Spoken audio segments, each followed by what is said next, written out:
Every police department in the world had to deal with fast getaway cars at some point, and it hasn't always been easy to stop them. Many models have been put to the test in America, but all of them were flawed and had to be discontinued. But American departments have once been inches away from stopping anyone they chased. This is the story of the Ford Mustang SSP, the car that could stop anything until it was mysteriously shut down in 1993. In 1981, the California Highway Patrol was losing a battle against the laws of physics. Since the mid-70s, the standard American police car had become a victim of its surroundings. The Chevy Nova and the Dodge St. Regis, the main cars of the CHP, were held back by three big problems: early smog parts, heavy safety bumpers, and a shape that did not cut through the air well. By the time you added 400 pounds of police gear, radios, light bars and shotguns, these cars struggled to reach 100 miles per hour. This was not just about pride, it was a failure in planning. On the long, flat roads of the Central Valley, normal cars were simply outrunning the law. Not because they were supercars, but because there was no longer a gap between a normal car and a police car. The CHP put out a request for a new kind of chase car. They needed something that could hit 120 miles per hour in under 2 miles of road. They needed it to work reliably, even when running 24 hours a day in the heat. And most importantly, they needed it to be cheap. They went to Ford. Ford's answer was not what they expected. They told California they did not have a car that fit. Their main police car, the LTD, was too heavy. Their fast car, the Mustang, was too small. And, in Ford's own view, not strong enough for the life of a public servant. But the CHP did not leave. They insisted. And by doing that, they forced Ford into a business choice that the company's money managers hated at first. To solve the CHP's problem, Ford looked at the Fox platform. Started in 1979, the Fox body Mustang was a win for smart building.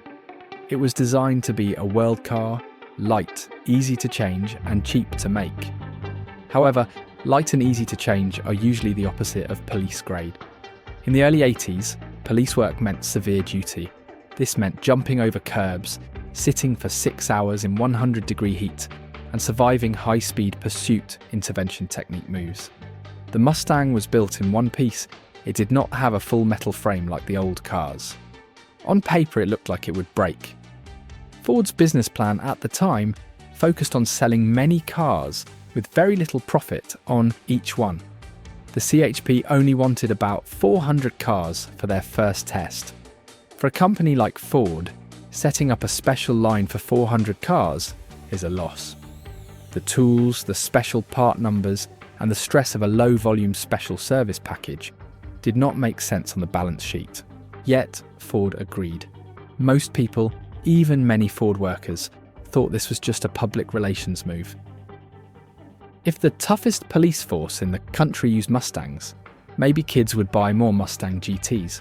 But that is a simple way of looking at it. Ford's real reason was more about safety. They were watching the American market fall apart against cars from Japan, and they needed to find out if their new car could actually handle the worst possible American driving. When the first 1982 Mustang SSPs came off the line, they looked like basic Mustangs. They did not have the wide body or the sporty look of the GT. This was on purpose. The CHP wanted slick tops, cars that could hide in traffic until the blue and red lights were turned on. But underneath, the SSP was a different machine. The engineering was not about adding more power. The 5.0-litre engine was mostly the same as the one you could buy, making a modest 157 horsepower. The real work was on handling heat and making the car stronger. Ford added a heavy-duty alternator because a police radio in 1982 used more power than almost anything else. They added an extra cooler for the engine oil and better hoses for the cooling system. In a normal car, if a hose breaks, you pull over. In a chase, if a hose breaks, the engine is ruined in seconds. Then there was the weight problem. A police officer does not sit in a car like a normal person. They wear a tool belt with a gun, handcuffs, and a radio.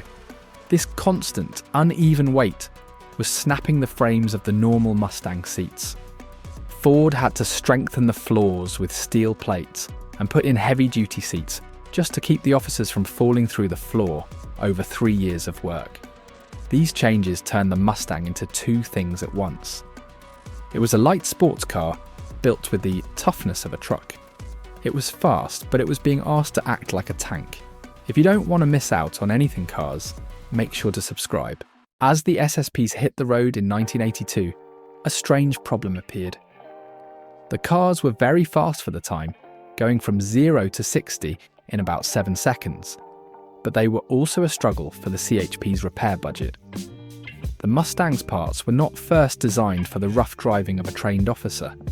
Early reports showed the cars were being driven so hard that the brakes stopped working almost immediately.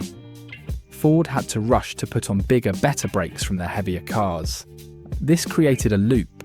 The CHP was basically acting as Ford's unofficial testing department. Every time an officer bent a part or overheated the car, the info went back to the factory. There was also a surprise in how long they lasted. Usually, a car that is driven as hard as it can go dies early. But the SSPs started hitting high miles at an amazing rate. They were being driven 24 hours a day, going from high-speed chases to sitting on the side of the highway. By the mid-80s, the SSP program grew beyond California to Florida, Texas, and even the FBI. But the business side was getting hard. Ford was selling these cars for about $7,000 or $8,000. With all the special parts and extra checks, Ford was barely making any money. In a time of cutting costs, a project that does not make money usually gets cancelled. So, why did Ford keep building the SSP? By the time the SSP reached the end of its first life, usually around 100,000 miles, the cars were sold to the public. This is where the story moves from police work to a new trend. Because the SSP had been built with tough parts, these used police cars became the most wanted cars for racing. They were lighter than the GT, they had stronger frames from the seat upgrades, and they had the cooling parts needed for extra power. This changed the market. The SSP program had accidentally built a strong supply of fast Ford parts. If you wanted to build a fast Mustang in 1986, you did not go to a special shop, you looked for what the CHP was using. The police parts were being put into the normal Ford catalogues, making it cheaper for everyone to go fast. The public thought Ford was winning. The Mustang was back. But inside Ford's main office, a very different talk was happening. During the early 1980s, Ford's leaders were sure that the rear-wheel drive V8 Mustang was going to die. Gas prices were high, and everyone wanted front-wheel drive cars. Ford had already spent hundreds of millions of dollars on a new sleek FWD car based on a Mazda. This was supposed to be the 1989 Mustang. The engineering team was split. Many believed that getting rid of the V8 and the RWD setup would push away their fans.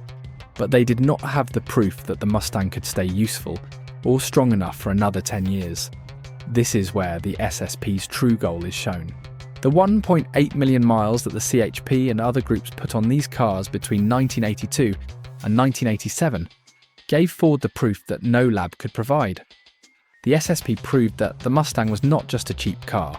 It proved the car was built better than it needed to be in the important spots. It proved that a V8 Mustang could survive the hardest work for 10 years without failing. When the group trying to save the Mustang got stronger at Ford, they used the SSP's record as their main proof. They argued that if the car was tough enough for the Texas Rangers and the CHP, it was too good to turn into a FWD city car.